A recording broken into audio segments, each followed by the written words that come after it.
Coming up in this episode of the All Aboard Podcast, we take a look at who really shot the passenger train as we kick off this Passenger Train Week, the week of Amtrak's birthday. Have your tickets out of the envelope. All aboard, please. Now boarding on track number 8 is train number 1, the All Aboard Podcast, your twice weekly, which this week will be thrice weekly, excursion into transportation excellence, and I am your conductor, Phil Bell, Enterprise B. PB Chris, Mr. 645, the P, the H, the I, the L, and I am blessed to hold the E. Hunter Harrison Chair here at the Bell Institute for Advanced Railroad Studies, where there are no degrees, because the learning never ceases. And it is great to be back behind this, the Brunswick Green PLB microphone. So, the first thing I want to do before we get started, if you love public policy, please take a look at my good friend Amanda Head's podcast, Furthermore by Amanda Head. I've known her for a long time. She is on with John Solomon on Just the News and does an amazing job. So I know you want to listen to trains and talk about that here, but if you're into public policy, go over there and check out Amanda's great podcast. But we are here to talk about passenger trains this week, and we want to know who killed the passenger train. Now, a little word about the title, Who Really Shot the Passenger Train. Back in April of 1959, David P. Morgan, who is the legendary editor of Trains magazine, wrote a piece called Who Shot the Passenger Train? And that's because at that time, passenger trains were in decline. And for rail enthusiasts, rail passengers, and many public policy experts, this was damn near inexplicable. And the reason why is simple. Because at the end of the 1940s and the beginning of the 1950s, you saw so many positive things happening with passenger trains. So think about this.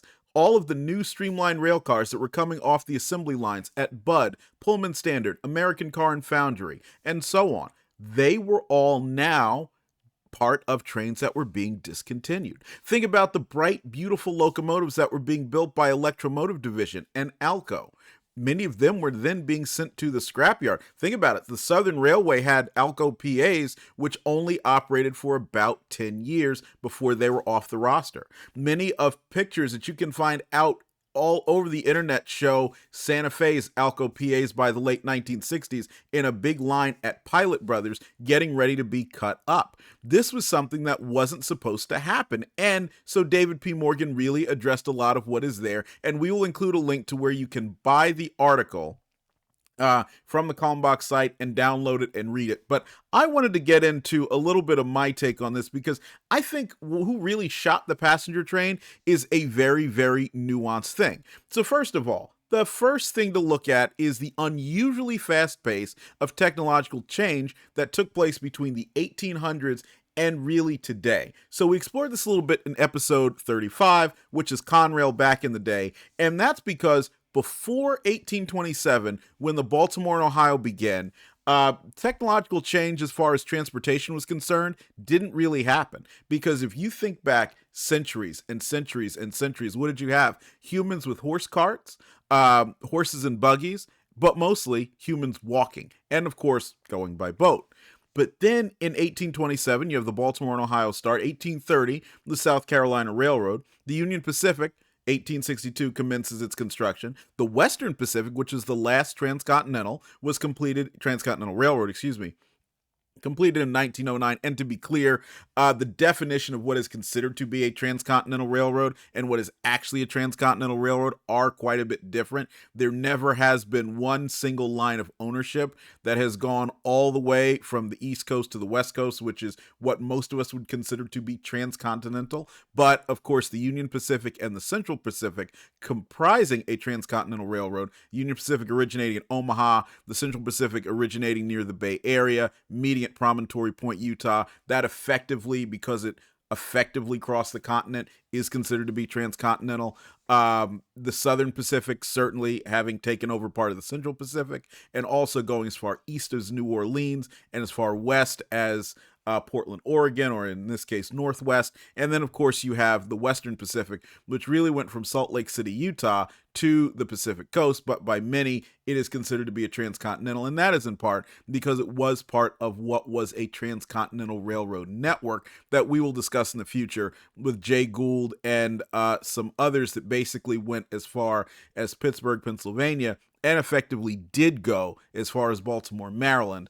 Even though all of the lines were not under the same ownership, they were at times under the same direction. And that's, for anyone paying attention, the Western Maryland, Pittsburgh in West Virginia, Wabash Pittsburgh Terminal, Wheeling and Lake Erie, the Wabash itself, the Denver Rio Grande Western, and the Western Pacific, which, again, effectively created a transcontinental railroad. But getting back to the topic at hand, the Wright brothers made their first flight in 1903, and then by 1969, the Boeing 747 took its first flight. So think about that. Between 1827 and 1969, so you have roughly 142 years there, humans progressed from walking a lot on the ground to being able to fly in large numbers through the air at speeds of over 600 miles per hour. So that whipsaw of innovation meant that when you have an asset-heavy business like a passenger railroad, or you're making passenger train services as part of an overall system, you will certainly get whipsawed. And look at it. Look at all the money that is invested into making passenger trains go and having to exist even today, where so many fewer trains are being operated, even though the number of people who ride them does continue to increase in many cases. That means you're going to have a situation where there are a lot of heavy assets that are stranded. Now, let's add another thing to it. The regulatory burden. Keep in mind, railroads were new in the early to mid 1800s, but by the late 1800s and the early 1900s, you had the beginnings of an extensive, stifling regulatory structure that controlled rates, that controlled service levels, and managed damn near everything. And this isn't just the Interstate Commerce Commission at the federal level. This includes various state railroad commissions or public utilities commissions that had some level of influence. So think about intrastate railroad travel. If you were going to operate a train between Jersey City, New Jersey, and Phillipsburg, okay, this is great. People will ride it. But then what happens if people stop riding it? Well, as we know, there are a lot of situations where the Public Utilities Commission has the ability to determine whether or not the railroad can stop operating this train.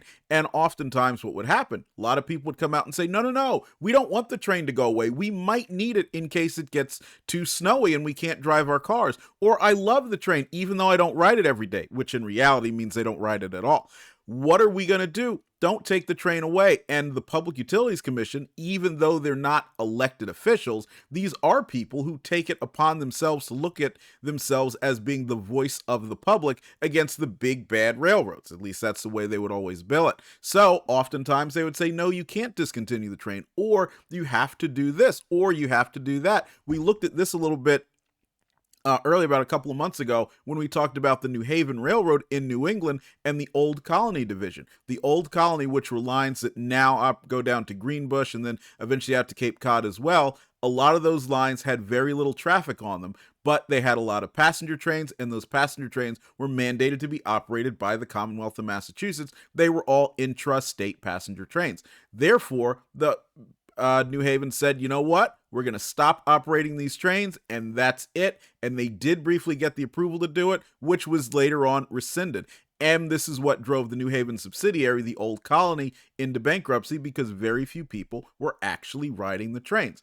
So when you look at this heavily regulated, heavy infrastructure, which costs a lot of money to build and then costs a lot of money to maintain, because, oh, by the way, it is heavily taxed by all of the municipalities along the lines.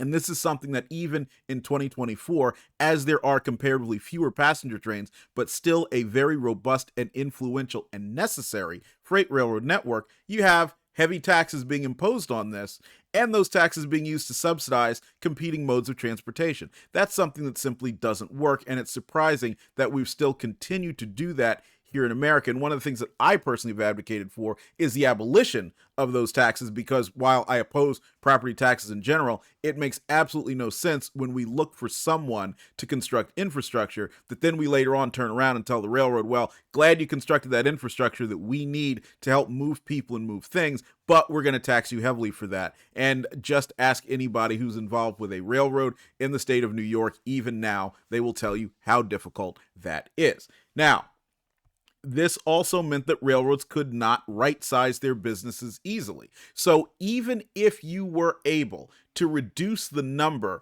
of trains that are operating on something like the old colony lines or going through Richmond, Virginia, or into Los Angeles or otherwise, because so many of the people have decided to leave the passenger trains for the private automobile. Well, what happens? You have a lot of yard trackage and so forth that either has to be maintained or has to be removed. What goes to surge demand? Now, we've seen in recent years UPS and Amazon both bulked up in terms of adding assets to their networks in order to meet growing demand for packages. Amazon, of course, for the COVID pandemic era when so many people were buying from home and therefore they opened more distribution facilities and the like. The UPS did the same thing to grow for Christmas surges. And then once that capacity wasn't necessary, investors looked over and said, hey, why did you do that? Well, they know why they did it, but they pummeled the stock anyway. So just like these shipping companies today were trapped between that rock and a hard place, the passenger transportation providing railroads of old were trapped between that rock and a hard place when you're saying,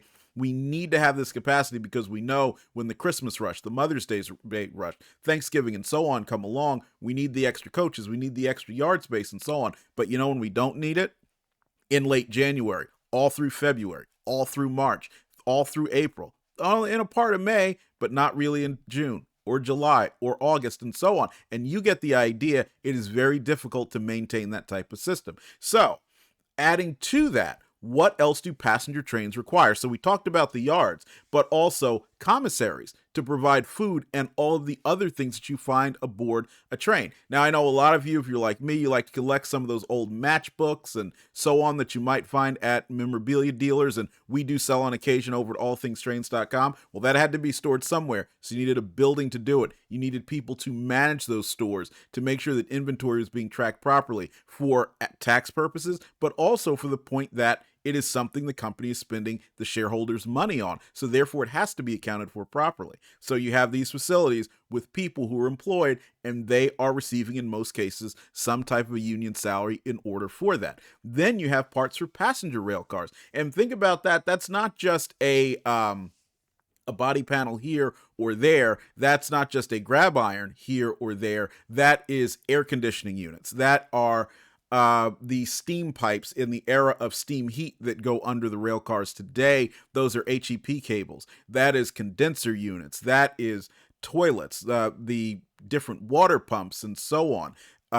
Everything that goes into a passenger rail car, which you could really think of as being a hotel room or a lounge put on rails. And let's also not forget the things that go along with that: the wheel sets, the bearings, the brake shoes, and so on. And the sad part is most of this does not translate to anything else the railroad has. Now, that is one place where you could definitely say the railroads did have a little bit of a drawback, because looking back, why is it that someone like an American Car and Foundry, who made freight cars and also made passenger cars, couldn't look for ways to have commonality of some parts so that it would be cheaper for railroads to buy a lot of this in bulk? Now, obviously, a freight car is a lot different from a passenger car, but we do know they do ride on wheels, railroad wheels. We do know they have springs and so on. So creating those commonalities certainly would have been something that could have helped keep costs down. And General Motors, to their credit, did that, because if you really do look back, some of those famous passenger locomotives,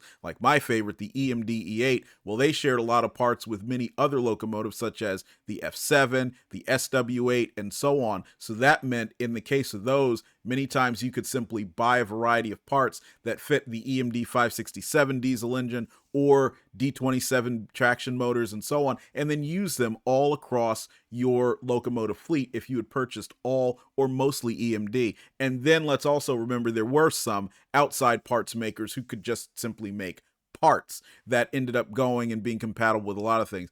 But let's remember, a lot of the passenger rail car parts were specialized and still are to this day. Then, of course, you have the station facilities. And I want you to think about this, and if you're on CP5 cam, I want to give you an example of what I mean when we talk about station facilities, because bear in mind, the station facilities really were fairly extensive in the days of railroading, of extensive passenger railroading, especially when you got to a lot of large cities. And so this photo of Dearborn Station, which comes from one of the most amusing named pages out there on the internet, which is TrainPorn by Reddit. There you go. You see Dearborn Station, and this is in the late 1950s. You see the Monon there on the right, the Atchison, Topeka, and Santa Fe in the middle, Grand Trunk Western passenger car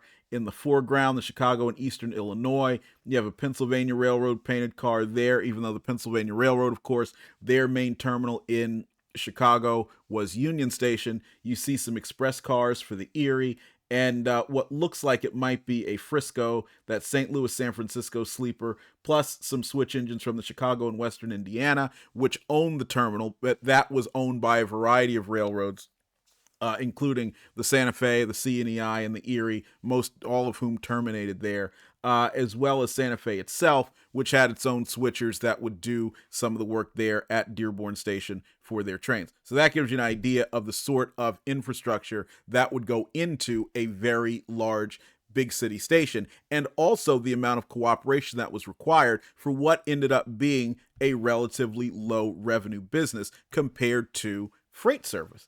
And then after that, you can probably imagine in this era before computers and the internet, you have extensive administrative systems, and that's for ticketing, regulatory compliance, tax compliance, simply to get information back and forth between different railroads and the Pullman Company, and anyone else who was, because there were other companies, at least at one time, that did operate sleeping car service and so on. So think about this. Whereas today, you will go to an internet website like Orbitz and simply say, I would like to go from point A to point B, and it can even either give you one ticket on one airline, or it can give you a multi-airline ticket, depending on what you do. Well, think about what happened in the past when you are going from, let's say, New York to Los Angeles. You might go from New York City to Chicago on the Erie, which would mean taking a ferry across from New York City to the Erie terminal at Pavonia, the Pavonia terminal in Jersey City. And let's go ahead and put that up on CP5 Cam, because we have that too. And frankly, I don't think it really makes sense to have a audio and video podcast if we don't show you pictures of steam locomotives and other interesting passenger trains. We're talking about passenger trains. So there you go. You have a bunch of Erie Pacifics at Erie's Pavonia terminal in Jersey City, which was another extensive terminal located in a high-tax state in an area where real estate was valued at extraordinarily high amounts even now. All of this, of course, now is offices, living space, and I think there's even a mall on a portion of that area today. But that gives you an idea of what's there. Well, how would you know how does the Erie know who's going to be riding from New York across to Pavonia? Well, you've got to actually manually pass that information along and make sure the ticketing information is where it's supposed to be when you get aboard your train, which might be the Erie Limited at the Pavonia terminal. And then, of course, you're going to take that train all the way to Chicago, which went through a variety of districts. And it's easy to think in the post-Erie, the Erie-Lackawanna era, there weren't that many in the way of divisions. And you had the New York division, Susquehanna division, and so on, which had, I think the Erie-Lackawanna had about 5 or 6 of them. Well, in the days of the Erie, you had 100 miles roughly being a division. So there were a lot of them between Jersey City and Chicago. And then once you got to Chicago, you had to make sure the Santa Fe, if that's the railroad that you were going to get on and you would connect through Dearborn Station, knew that you and your spouse and your kids are coming on to the Chief to take you to Los Angeles, or the El Capitan, or whichever train it is. And all that had to be manually done. That had to be transmitted by phone. That had to be sent by mail or by package through the rails. All this information had to be transferred. So the administrative burden was great. It would not be as great today because we have electronic means of doing so,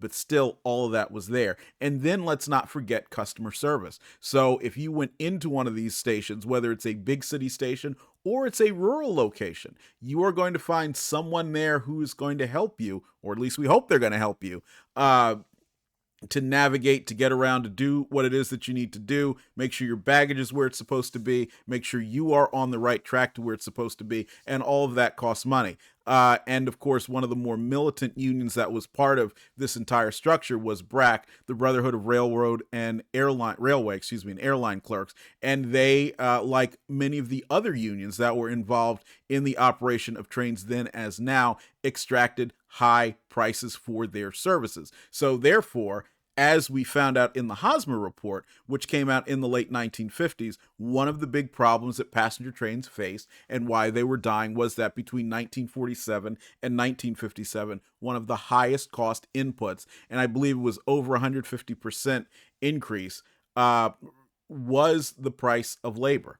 And let's think about this. The Hosmer report talks about how the Denver Zephyr between Chicago and Denver on the Chicago, Burlington, and Quincy, which was a very well patronized train, required 8 separate crew districts to get between Chicago and Denver. And what does that mean to you and I? Well, crew district means that you're going to have a different engineer. In those days, also a fireman, because you had at least 2 men in the cab, and then the conductor, and as many trainmen or brakemen or otherwise as you might have required per union agreement with that individual railroad, and then someplace within that individual district within the railroad. So that could mean a virtually unlimited number of people that you were going to pay just as operating T&E train and engine crews between Chicago and Denver for that one train. Think about how much that grows if you're talking about the California Zephyr, which took that same route to Denver and then continued on to Oakland, California over the Rio Grande and the Western Pacific. Think about the Union Pacific and Milwaukee Road or Chicago Northwestern, depending on the year, between Chicago and Los Angeles, or going up to Portland, Oregon, Oakland, California.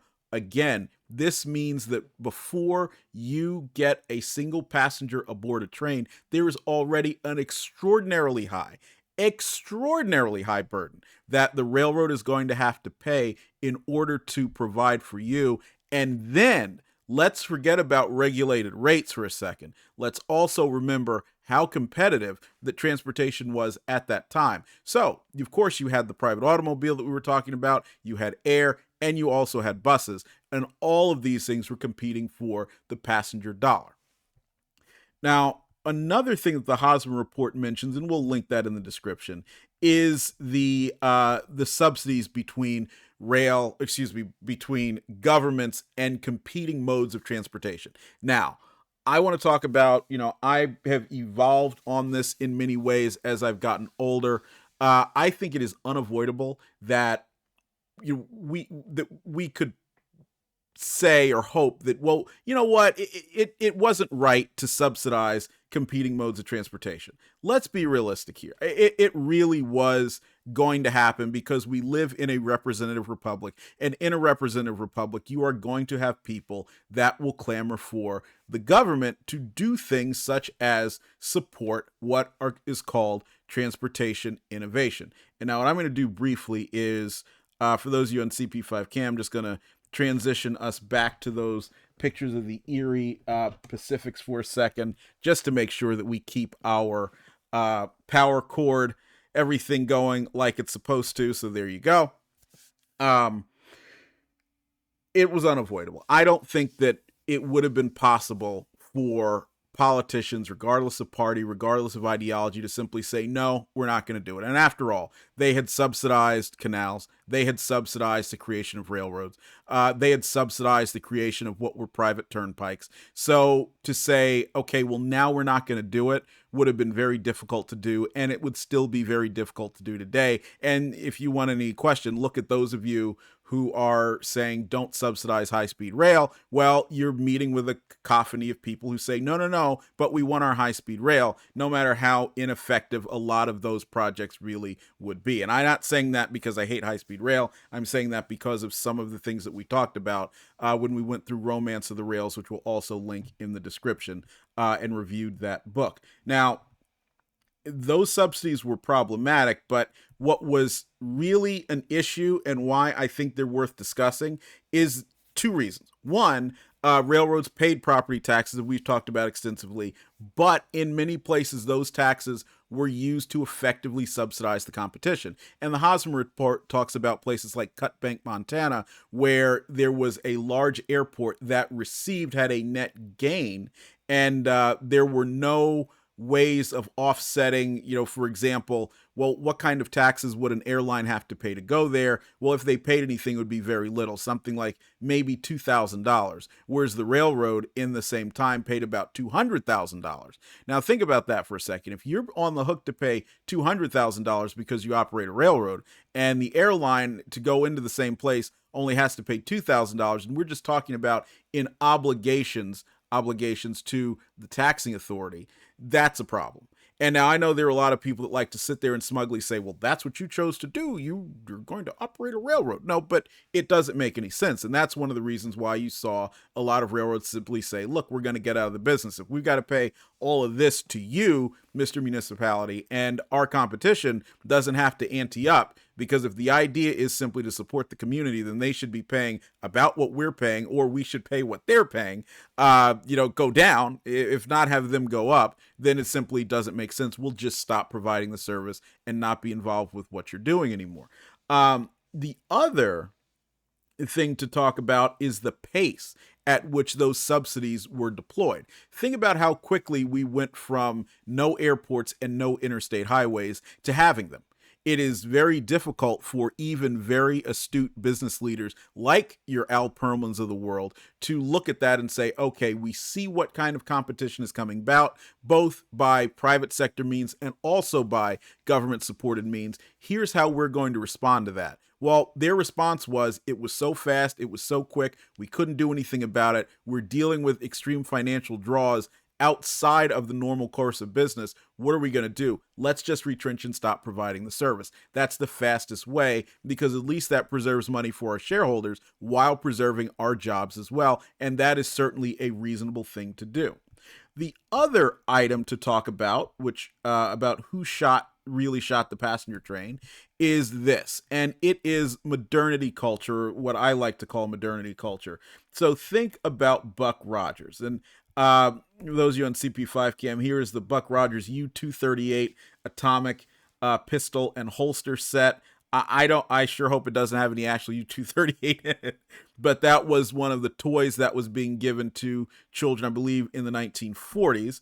And then one other, which has really come back into vogue, is mid-century modern design, and these are the domes from Mitchell Park in Milwaukee, Wisconsin. It's a very neat place to see, but this is what people were seeing and what people were thinking about as the 1940s gave way to the 50s and then to the 1960s.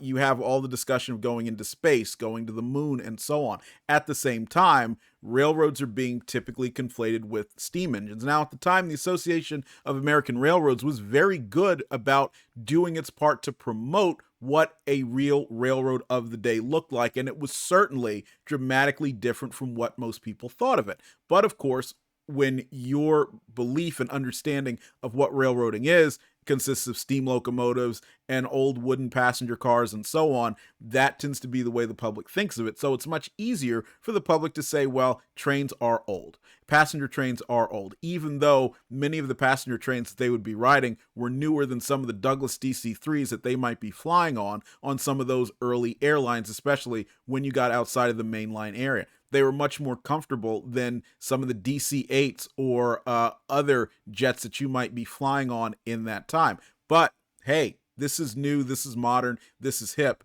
And a lot of that really did win the day and help to shoot the passenger train.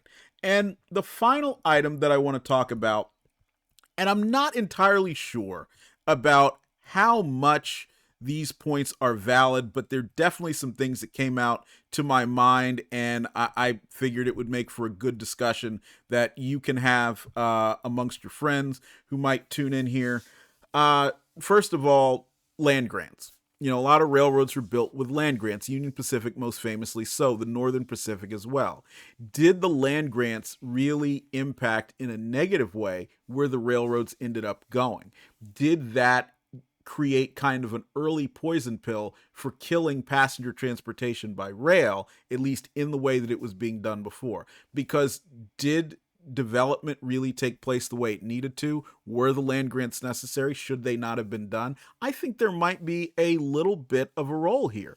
Randal O'Toole talked a lot about this in his book, Romance of the Rails, and he talked about how the Great Northern did not take land grants, but the Northern Pacific did. Well, the Great Northern had a very successful passenger service. Now, a lot of this had to do with some of the things that they did on their own, such as developing hotels, and other historic sites along the routes to encourage people to utilize trains as a leisure form of transportation, especially as other modes were coming in. But it can't help make me wonder if there wasn't some impact on where the Great Northern's lines went versus some of the other carriers that were out there. The second question, the Civil War. To what extent did the railroads end up losing the ability to make their services more marketable because of rebuilding after the Civil War, particularly in the southeastern and southeastern and mid-Atlantic areas? That, had the Civil War not happened, or had this taken place in a different way,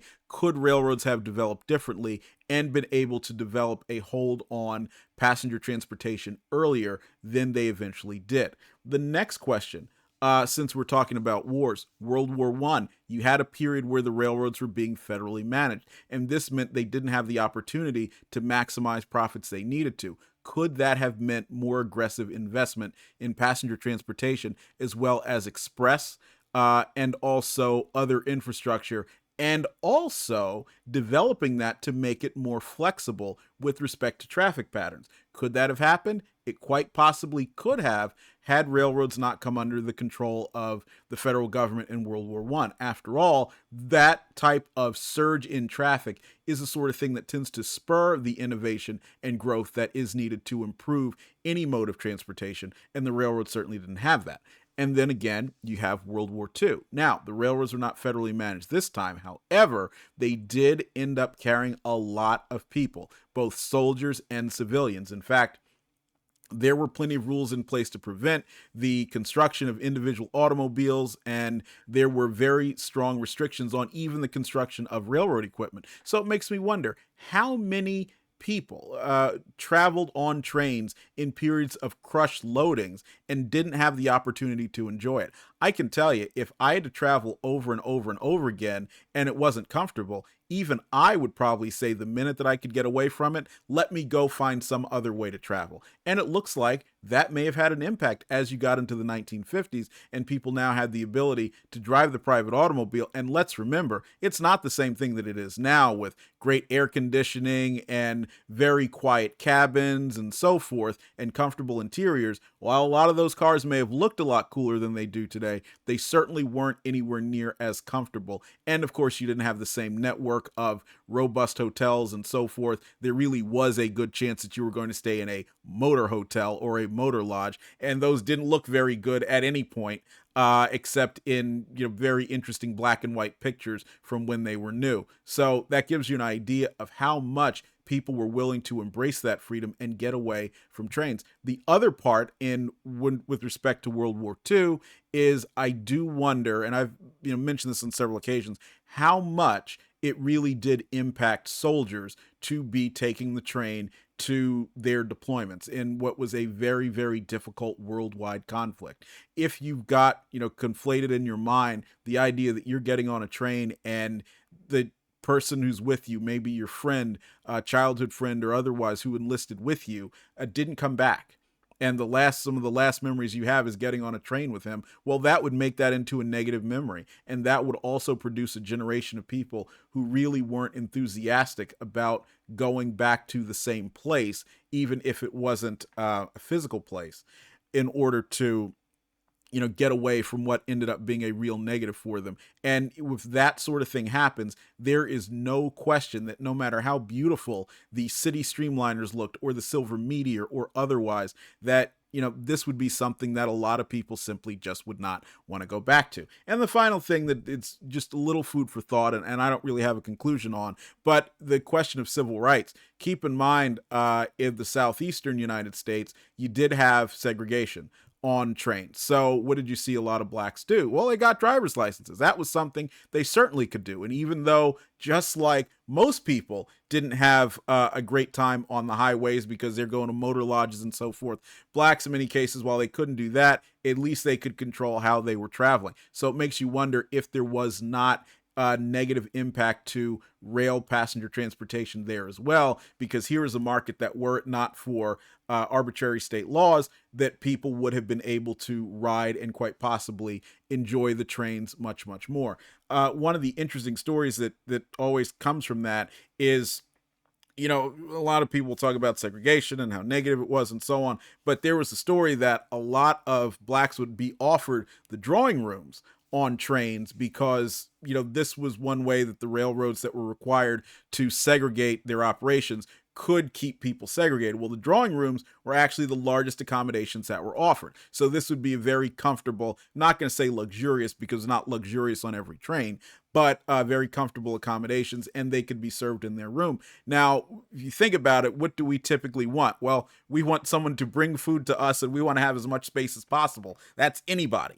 And so that was one of those quirks of history that is out there and worth looking at. So I hope you have enjoyed our discussion on who really shot the passenger train, because it is something that is going to continue to be a question and continue to resonate with people for decades to come. And if you're on CP5 Cam as I talk, I'm going to show you some pictures of old passenger trains. That's the Silver Star rolling through, I believe, Virginia, back in the Seaboard Airline days. Yep, right near Richmond, just after the Seaboard Coastline started. And you can see what those passenger trains looked like. You had a polyglot of cars because they came from a variety of different railroads. That was part of what run-through cars were all about. And this one here is what I believe is the final City of Everywhere that was operated by the Milwaukee and the Union Pacific. That, of course, was a nickname to the combined City of Portland, City of Los Angeles, City of Denver, and City of San Francisco. In the latter days